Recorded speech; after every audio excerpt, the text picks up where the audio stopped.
नमस्कार दोस्तों, डेट है आज की 11 मार्च 2022 और स्वागत है आपका एडिटोरियल डिस्कशन में।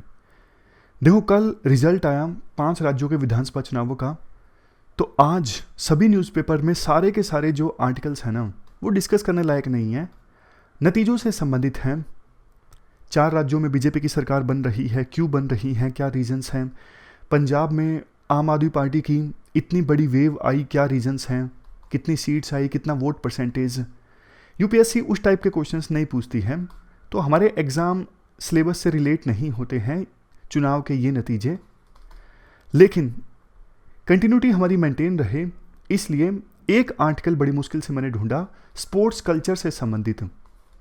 तो स्पोर्ट्स कल्चर को कैसे इम्प्रूव किया जाए हमारे देश में, कैसे ये इंश्योर किया जाए कि बड़े इंटरनेशनल इवेंट्स में इंडिया के एथलीट्स भी मेडल जीतें, इसके लिए सरकार क्या कर रही है और क्या कर सकती है, तो वो हम इस आज के डिस्कशन में डिस्कस करेंगे। कोट है आज का, intelligence plus character that is the goal of true education. True education का जो गोल है सिर्फ इंटेलिजेंस डेवलप करना नहीं है स्टूडेंट में, एक अच्छा करेक्टर भी डेवलप करना है। सबसे फेमस एग्जाम्पल दिया जाता है इसका। देखो, अगर एजुकेशन सिर्फ इंटेलिजेंस आपको दे रही है, करेक्टर नहीं दे रही है, तो वो पर्सन तो समाज के लिए बल्कि खतरनाक साबित हो जाएगा। जैसे कोई साइंटिस्ट है, A.Q. खान पाकिस्तान के साइंटिस्ट हैं, उन्होंने न्यूक्लियर टेक्नोलॉजी में एक्सपर्टीज हासिल कर ली। अगर उनके अंदर करेक्टर नहीं है तो वो दूसरे देशों को भी वो टेक्नोलॉजी बेच देंगे पैसों के लिए। ऐसा उन पर आरोप लगता है कि उन्होंने ऐसा किया। इसलिए ट्रू एजुकेशन वो है जो इंटेलिजेंस के साथ साथ आपको करेक्टर भी प्रोवाइड करे। ये क्वेश्चन है जो आपको अटेम्प्ट करना है। वैसे तो देखो, सरकार काफ़ी सारे एफर्ट्स लगा रही हैं स्पोर्ट्स को डेवलप करने के लिए। अगर हम बात करें पॉलिसीज और प्रोग्राम्स के टर्म्स में, आपको बताना है क्वेश्चन के इस पार्ट में सरकार क्या क्या प्रोग्राम्स और पॉलिसीज चला रही है देश में स्पोर्ट्स को डेवलप करने के लिए। लेकिन क्वेश्चन का दूसरा पार्ट इंपॉर्टेंट है, आउटकम की फॉर्म में ये एफर्ट्स दिख नहीं रहे हैं। क्यों नहीं दिख रहे हैं, क्या रीजंस हैं, क्या किया जा सकता है, वो आप सब दूसरे पार्ट में डिस्कस करोगे। क्रिटिकली एनालाइज करना है आपको इस स्टेटमेंट को 250 वर्ड्स में। डिस्कशन स्टार्ट करें उससे पहले छोटी सी इन्फॉर्मेशन। देखो, अपने सुमित वाले चैनल पे जो नया इनिशिएटिव है ना, एथिक्स थ्रू न्यूज़पेपर्स, काफ़ी अच्छा इनिशिएटिव है, बहुत फ़ायदा होगा आपको। एथिक्स आपका अच्छे से प्रिपेयर हो जाएगा, तो आप इस इनिशिएटिव को ज़रूर फॉलो कीजिए। अब चलिए डिस्कशन स्टार्ट करते हैं। फर्स्ट इंपॉर्टेंट आर्टिकल हमारे देश में स्पोर्ट्स कल्चर से संबंधित है। आप जीएस पेपर सेकंड के इस टॉपिक से आर्टिकल को रिलेट कर सकते हो। क्या कंटेक्स्ट है, हाल ही में प्रधानमंत्री मोदी ने हमारे देश के युवाओं से आह्वान किया कि आप स्पोर्ट्स में भी कैरियर बनाने की सोचिए और दूसरे यूथ को भी एंकरेज कीजिए कि वो स्पोर्ट्स में पार्टिसिपेट करें, ताकि स्पोर्ट्स के क्षेत्र में भी इंडिया आगे बढ़ सके। देखो, स्पोर्ट्स खेलने के बहुत सारे फायदे होते हैं।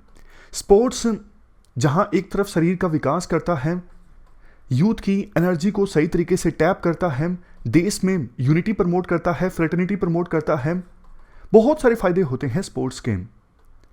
लेकिन देखो, ह्यूमन पर्सनैलिटी की डेवलपमेंट का पार्ट होने के बावजूद और एंटरटेनमेंट का एक इंपॉर्टेंट सोर्स होने के बावजूद हमारा देश इंटरनेशनल स्पोर्ट्स के मामले में ज़्यादा कुछ अचीव नहीं कर पा रहा है। आप परफॉर्मेंस देखिए, टोक्यो में जो पिछले साल समर ओलंपिक्स ऑर्गेनाइज हुए थे, इंडिया को कितने मेडल प्राप्त हुए? 7। पैरा ओलंपिक्स में कितने? 19। 1900 से अभी तक ओलंपिक्स में हमारे एथलीट्स ने सिर्फ और सिर्फ 35 मेडल्स जीते हैं। बहुत कम नाम है इंडिया के जो इंटरनेशनल स्पोर्ट्स में देखने को मिलते हैं। क्या रीजंस हैं कि हम इंटरनेशनल स्पोर्ट्स में अच्छा परफॉर्म नहीं कर पाते? फीफा फुटबॉल वर्ल्ड कप में इंडिया की टीम सिर्फ एक बार क्वालिफाई कर पाई है, वो भी 1950 में। तो ये कुछ जनरल रीजंस हैं जिसकी वजह से इंडिया जो है वो इंटरनेशनल स्पोर्ट्स में अच्छा परफॉर्म नहीं कर पाता। सबसे पहला reason, lack of sports infrastructure for proper training. हमारे देश में ट्रेनिंग के लिए अच्छा इंफ्रास्ट्रक्चर नहीं मिलता स्पोर्ट्स के क्षेत्र में। जैसे मैं आपको सिंपल एग्जांपल देता हूं, स्विमिंग है। अब देखो, कितने कम स्विमिंग पूल्स हमारे देश में मौजूद हैं। दूसरे देशों से अगर कंपेयर करें तो बहुत कम स्विमिंग पूल्स हमारे देश में मौजूद हैं, और हैं भी सही शहरों में तो वो फीस काफ़ी लेते हैं।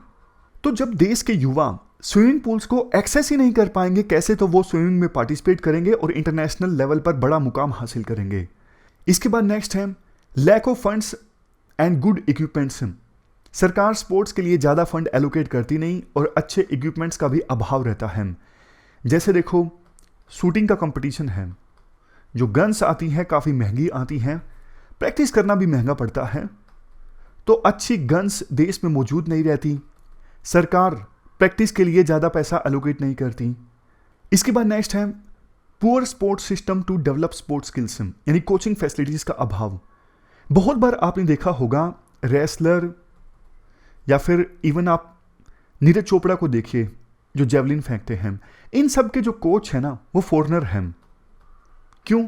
क्योंकि हमारे देश में अच्छे कोच उपलब्ध नहीं हैं। Next poor bench strength to develop competitiveness. अब देखो आपस में जैसे आप लाइब्रेरी में पढ़ रहे हो, देखते हो कि बाकी लोग पढ़ रहे हैं, तो हेल्दी कंपटीशन डेवलप होता है, आप भी अच्छी पढ़ाई करते हो बाकियों को देखकर। तो लेकिन स्पोर्ट्स के मामले में ऐसा नहीं होता। बेंच स्ट्रेंथ पुअर है, जैसे नीरज चोपड़ा है, अब उन्होंने अच्छा परफॉर्म किया, उससे पहले किसी ने नहीं किया था, नीरज चोपड़ा को देखकर अब बाकी लोग मोटिवेट होंगे। तो बेंच स्ट्रेंथ अच्छी हो ना, अच्छे एथलीट्स हों तो और भी ज़्यादा अच्छा इंपैक्ट पड़ता है। जैसे कहावत नहीं है इकोनॉमिक्स में, पैसे को पैसा खींचता है, उसी प्रकार से अच्छे स्पोर्ट्स एथलीट्स को अच्छे स्पोर्ट्स एथलीट्स खींचते हैं। देखो इंटरलिंक करने से कितना बढ़िया रहता है। उसके बाद next lack of international exposure and mental support.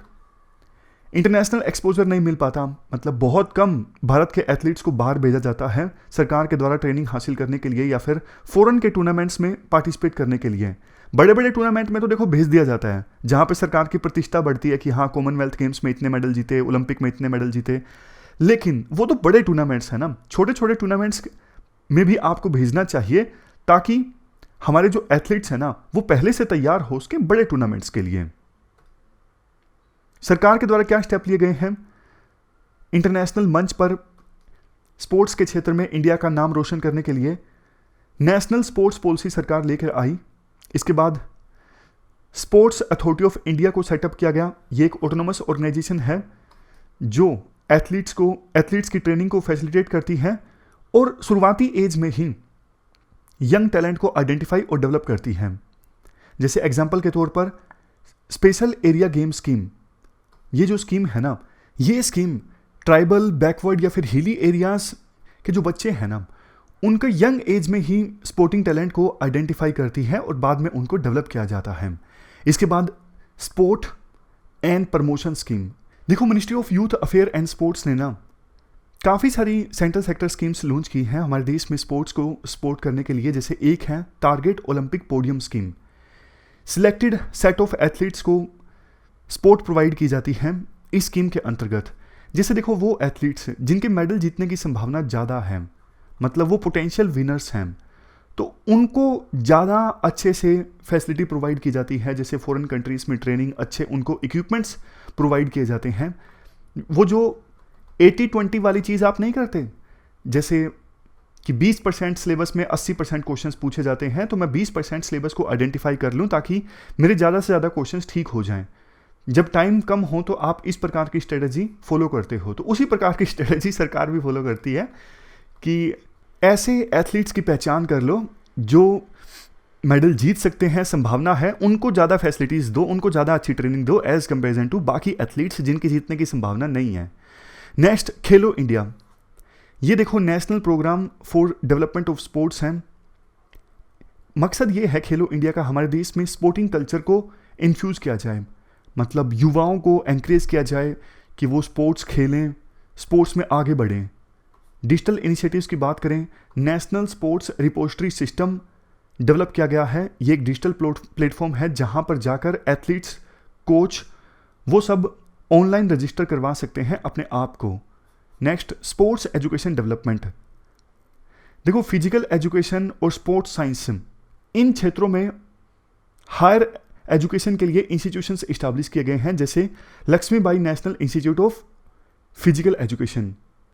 इसके बाद काफ़ी सारे अवार्ड्स का प्रोविज़न किया गया है, जैसे Dronacharya award, Arjun award, major Dhyanchand Khel Ratna award, जिसका पहले नाम राजीव गांधी खेल रत्न अवार्ड हुआ करता था लेकिन सरकार ने चेंज कर दिया।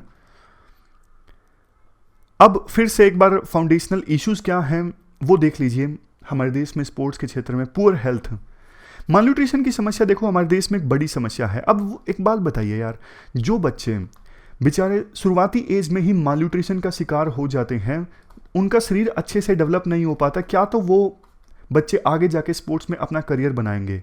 दिक्कत है ना। Next, low participation at the base, resource नहीं होते ना, इसलिए हमारे देश में ज़्यादातर पॉपुलेशन स्पोर्ट्स को ज़्यादा सीरियसली लेती नहीं है। मतलब खेलने के लिए आपको रिसोर्स तो चाहिए ना, गांव देहात में उतने अच्छे रिसोर्स होते नहीं हैं, तो वो सीरियस नहीं लेते हैं, कैसे प्रैक्टिस करें वो सब चीज़ें। स्पोर्ट्स कल्चर का ना होना, देखो अगर आप कभी कभी हरियाणा में जाओगे ना सुबह सुबह, जैसे 3 बजे 4 बजे, आप में से बहुत सारे लोग सुबह 3-4 बजे उठ के पढ़ते होंगे, क्योंकि आपका ये धर्म है, ड्यूटी है। उसी प्रकार से आप हरियाणा में जाओगे ना, कई गांव की सड़कों पे ना आपको 3-4 बजे पूरी भीड़ मिलेगी एथलीट्स की, दौड़ते हुए, रनिंग करते हुए। कभी देखना, फिर आपको एहसास होगा क्यों हरियाणा से ज़्यादा मेडल्स निकलते हैं। तो ये एग्जाम्पल है स्पोर्ट्स कल्चर का। हरियाणा में जैसे स्पोर्ट्स कल्चर है ना, वैसा स्पोर्ट्स कल्चर बहुत कम दूसरे राज्यों में है। और इसी के साथ लिंक होता नेक्स्ट पॉइंट भी है, नो एश्योर्ड करियर प्रोग्रेशन। जैसे देखो मैं आपको एग्जांपल देता हूँ, मैंने स्पोर्ट्स को अपना करियर चूज़ किया, मान लीजिए मैं डिस्ट्रिक्ट लेवल पे खेला, उसके बाद स्टेट लेवल पे खेला, तो उसके बाद क्या, मान लीजिए मैं आगे नहीं बढ़ पाया स्पोर्ट्स में, तो क्या मेरा जो करियर है वो ख़त्म हो गया पूरी तरह से? अब मैं क्या करूँगा आगे? जैसे पढ़ाई में तो एक एश्योरेंस तो होता है ना, मैं इस बात को बोलना नहीं चाहता लेकिन फिर भी बोल देता हूँ। कुछ लोग बोलते हैं जैसे आईएएस नहीं होगा तो दूसरा एग्जाम क्लियर हो जाएगा, बोलना इसलिए नहीं चाहता क्योंकि नेगेटिव बोले ही क्यों ना, नहीं होगा क्लियर। खैर, तो ऐसा ना कोई एश्योरेंस नहीं होता, अगर आप बढ़े तो बढ़े, ना बढ़े तो नहीं बढ़े। जैसे नीरज चोपड़ा के साथ और लगते प्लेयर्स होंगे, नीरज चोपड़ा तो जीत गए, उनको लोगों ने पलकों पर बिठाया, लेकिन बाकियों का क्या? जैसे बजरंग पूनिया है, वो मेडल जीते, लेकिन बजरंग पूनिया जैसे कितने अच्छे एथलीट्स होंगे हमारे देश में, उनका क्या? सिंपल एग्जाम्पल है, आपसे बेहतर ये चीज़ कौन समझ सकता है? क्लियर हुआ आईएएस का एग्जाम तो लोग पलकों पे उठाएंगे, चढ़ते सूरज को हर कोई सलाम करता है, लेकिन नहीं हुआ तो कमियां निकालने लगेंगे कि इसने तो अच्छी तैयारी नहीं की, ये तो अच्छे से नहीं पढ़ा, इसने अपना बेस्ट नहीं दिया। खैर आगे चलते हैं। उसके बाद नेक्स्ट है गवर्नेंस इश्यूज।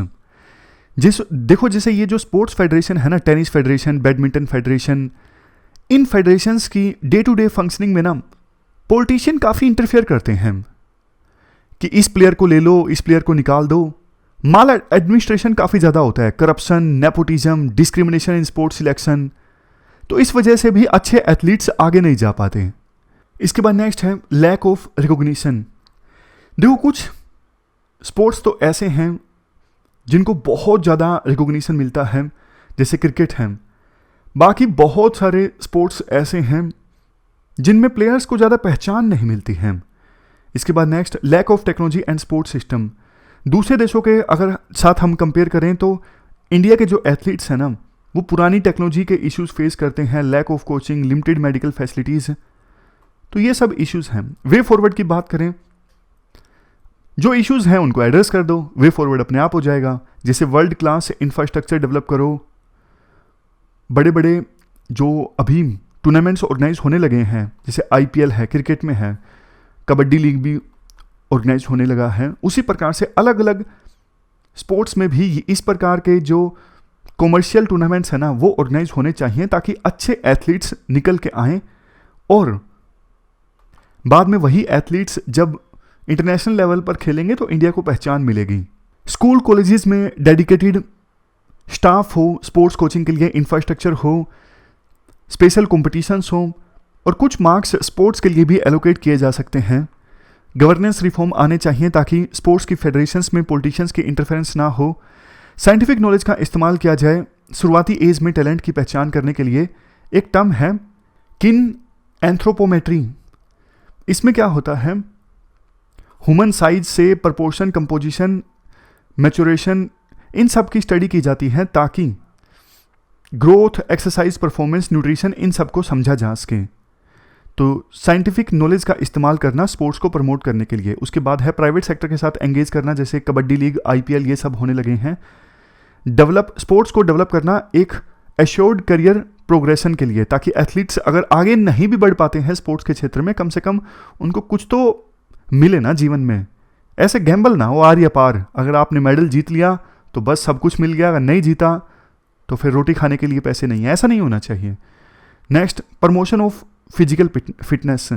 वैसे जनता में भी फिजिकल फिटनेस को प्रमोट किया जाए। अभी जो मेडल जीत के आए एथलीट्स, उनको प्रधानमंत्री मोदी ने आह्वान किया कि 2023 इंडिपेंडेंस डे से पहले आप कम से कम 75 स्कूल्स में जरूर विजिट कीजिए। तो ये सारे पॉइंट्स आप लिख सकते हो स्पोर्ट्स को प्रमोट करने से संबंधित। ये थी हमारी आज की डिस्कशन। फिलहाल इस डिस्कशन में इतना ही है। Thank you very much for discussion.